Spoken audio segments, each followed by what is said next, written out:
পড়েন তাহলে আপনার সুদ কাম কে? আপনি লোকটা তো সুবিধার না। ঠিকই কইছেন। ইমাম সাহেব গাটি গুটি বাঁধেন। আপনি ঠিকই কইছেন। দেলোয়ার হোসেন সাইদি বদের রাজাকার ছিল, ওই জন্য ওর জেল খাট নিছে। আপনি ঠিকই কইছেন। না না, উনি উচিত কথা বলতো সবসময়, এই জন্য ওনাকে জেলে নিছে। যুক্তি সম্বন্ধ কথা। দেলোয়ার হোসেন সাইদি যদি রাজাকারে না থাকতো তাইলে কি পুলিশ ওরে এই বয়সে টানা হেসরা করতো? আপনি ঠিকই কইছেন। দেলোয়ার হোসেন সাইদি হক কথা বলছে, এই জন্যই পুলিশ ওনাকে নিয়ে টানা হাসরা করছে। আপনি ঠিকই কইছেন, যুক্তি সম্বন্ধ কথা এটা। ওই যে হুজুরটা কি জানে উল্টাপাল্টা কথা হয়েছিল, এর লেগে হাত জিবলারে কেটে দিল। একেবারে ঠিক কথা কইছেন। আপনি জানেন, আপনি তো হাউকা সবসময় কি বলতে চাইতেছেন? উনি হক কথা বলছে দেখে ওনার জিব্বা কাটানো হয়েছে। একেবারে যুক্তি সম্বন্ধ কথা। হ্যাঁ ভাই দাঁড়ান, হ্যাঁ যাবো সমস্যা নেই। আচ্ছা ভাই দাঁড়ান তো, আমি আপনাকে পরে ফোন দিচ্ছি।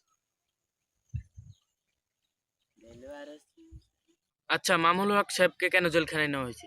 আপনি ঠিকই কইছেন। হক কথা বলছে দেখে ওনাকে জেলে নেওয়া হয়েছে। একেবারে উচিত কথা কইছেন। এই ইমাম সাহেব আপনি কি লাগাইছেন এগুলা? যে যেটাই কই এটাই খালি কোন ঠিকই আছে আপনি ঠিকই ঠিকই আছে। কইছেন। আপনি তো লোকটা সুবিধার না।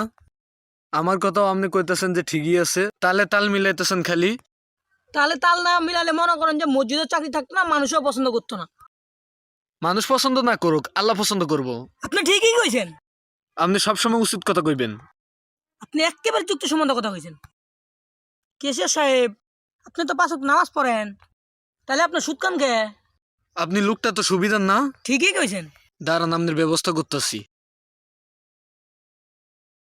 হ্যালো সভাপতি সাহেব, এই ইমাম সাহেব বালা না। এই ইমাম সাহেব খুব বেজাল আছে। ঠিকই কইছেন।